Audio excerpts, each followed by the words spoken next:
গবাদি পশুর আশ্রয়ের ব্যবস্থা করা হয়েছে।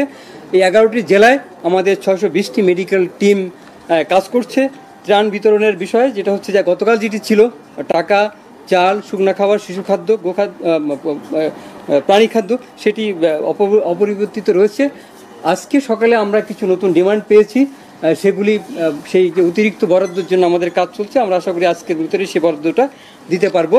আমরা যথারীতি উপরদিত এলাকায় শুধু এই মন্ত্রণালয় নয়, আমাদের সেনাবাহিনী, নৌবাহিনী, ফায়ার সার্ভিস, সিভিল ডিফেন্স, বৈষম্য বিরোধী ছাত্র আন্দোলনের কর্মীরা, সমন্বয়করা, বিভিন্ন মেডিকেল টিম, সরকারি, সামরিক এবং বেসরকারি পর্যায়ে সবাই সমন্বিতভাবে কাজ করে যাচ্ছি।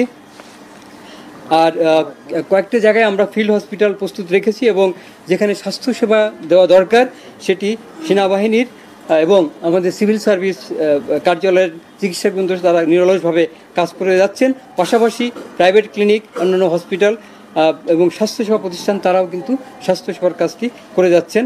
আমরা সার্বক্ষণিকভাবে মন্ত্রণালয় একটি সহযোগিতার জন্য একটি নাম্বার চালু রেখেছি। সেখানে আমরা বিভিন্ন আবেদন পাচ্ছি, বিশেষ করে উদ্ধার এবং ত্রাণ বিতরণের জন্য। সেগুলি আমরা সশস্ত্র বাহিনী বিভাগের সঙ্গে সমন্বয় করে সে কাজগুলি আমরা প্রতিনিয়ত করে যাচ্ছি। আর আমি যদি বলি যে বন্যার পূর্বাভাস, তাহলে দেখা যাচ্ছে যে পূর্বাঞ্চল এবং দক্ষিণ পূর্বাঞ্চলের অধিকাংশ জায়গাতেই পানি হ্রাস পাবে, পানি সমতল হ্রাস পাবে।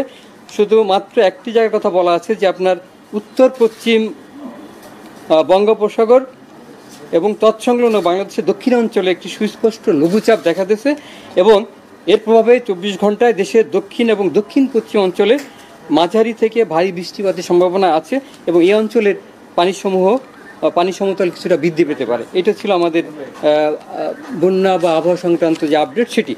তো এখন আমরা পরবর্তী আমরা প্রশ্নগুলি পরে নেব। আমাদের আরও এই সিকোয়েন্সে সবাই তাদের বক্তব্যটা তোলার পরে সবাই আমরা সম্মিলিতভাবে সবশেষে আপনাদের প্রশ্নগুলির জবাব দেবো। ঠিক আছে?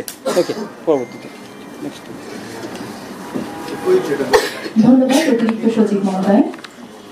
সম্মানিত উপস্থিতি, এই পর্যায়ে ঢাকা বিশ্ববিদ্যালয়ের দুইজন সমন্বয়ক, বৈষম্য বিরোধী ছাত্র আন্দোলনের দুইজন সমন্বয়ক আমাদের মাঝে উপস্থিত রয়েছেন, হাসিবুল ইসলাম এবং লুৎফর রহমান।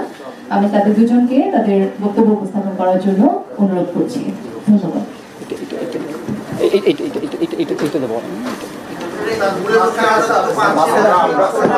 একটু ঘুরে আসলে স্পেস ঠিক আছে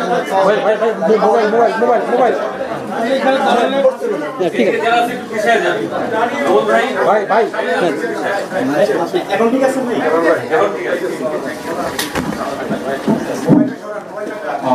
শুরুতেই আমি বৈষম্য বিরোধী ছাত্র আন্দোলনের সকল শহীদের প্রতি শ্রদ্ধা জ্ঞাপন করছি এবং বাংলাদেশে যে আকস্মিক বন্যা, আসলে আকস্মিক বন্যা বলতে আসলে ভুল হবে, কিংবা প্রাকৃতিক দুর্যোগ যদি আমি বলি তাহলেও সেটা কিন্তু আসলে আমাদের মধ্যে একটা ফ্রেমিং এর মধ্যে একটু ত্রুটি থেকে যায়।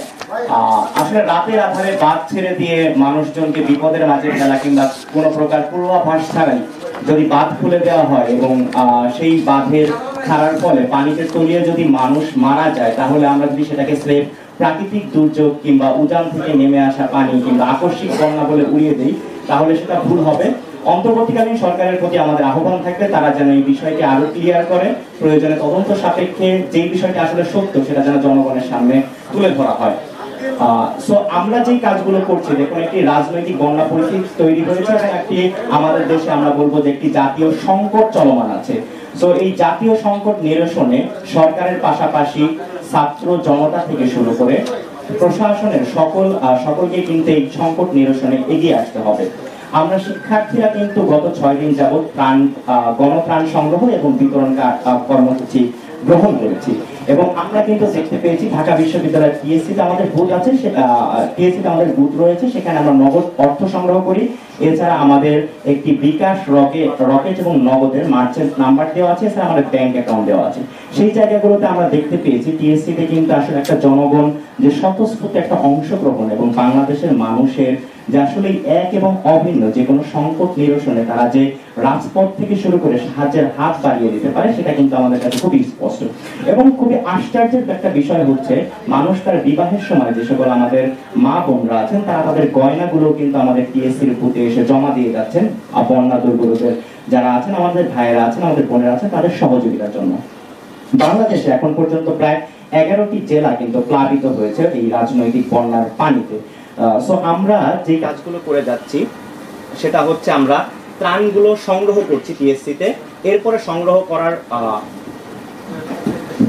আমরা টিএসসিতে ত্রাণগুলো সংগ্রহ করছি এবং ত্রাণগুলোর প্যাকেজিং কিন্তু আমাদের ঢাকা বিশ্ববিদ্যালয়ের বিভিন্ন জায়গাতে হচ্ছে। যেমন আমাদের ডাকসু যে ক্যাফেটেরিয়া আছে, ডাকসু ক্যাফেটেরিয়া, টিএসসি ক্যাফেটেরিয়া, আমাদের সেন্ট্রাল ফিল্ড রয়েছে, সেখানে আমরা ত্রাণের প্যাকেজিং গুলো করার চেষ্টা করছি। যে সকল আমাদের ভাইয়েরা শুকনো খাবার, খেজুর, এরপরে হচ্ছে বাচ্চাদের খাবার, এছাড়া হচ্ছে পোশাক সামগ্রী নিয়ে আসছেন বন্যা দুর্গতদের জন্য, সেইগুলোর প্যাকেজিং করা হচ্ছে টিএসসিতে, ডাকসুতে এবং সেন্ট্রাল ফিল্ডে। এরপরে এই প্যাকেজিং করা যে সকল ত্রাণ সামগ্রী রয়েছে সেগুলোকে আমরা হচ্ছে ট্রাকে করে আমরা বিভিন্ন জেলা শহরগুলোতে আমরা কিন্তু পাঠিয়ে দিচ্ছি। এখন একটা বিষয় উঠে আসতে পারে যে আমরা আসলে কিভাবে বিতরণ কর্মসূচিটা বিতরণটা করছি। আমরা সেটা করছি হচ্ছে, দেখুন একদম রুট পর্যায়ে কিন্তু আমাদের ঢাকা বিশ্ববিদ্যালয় সহ অন্যান্য বিশ্ববিদ্যালয় এবং কলেজের বৈষম্য বিরোধী ছাত্র আন্দোলনের সাথে সম্পৃক্ত স্টুডেন্টরা রয়েছে।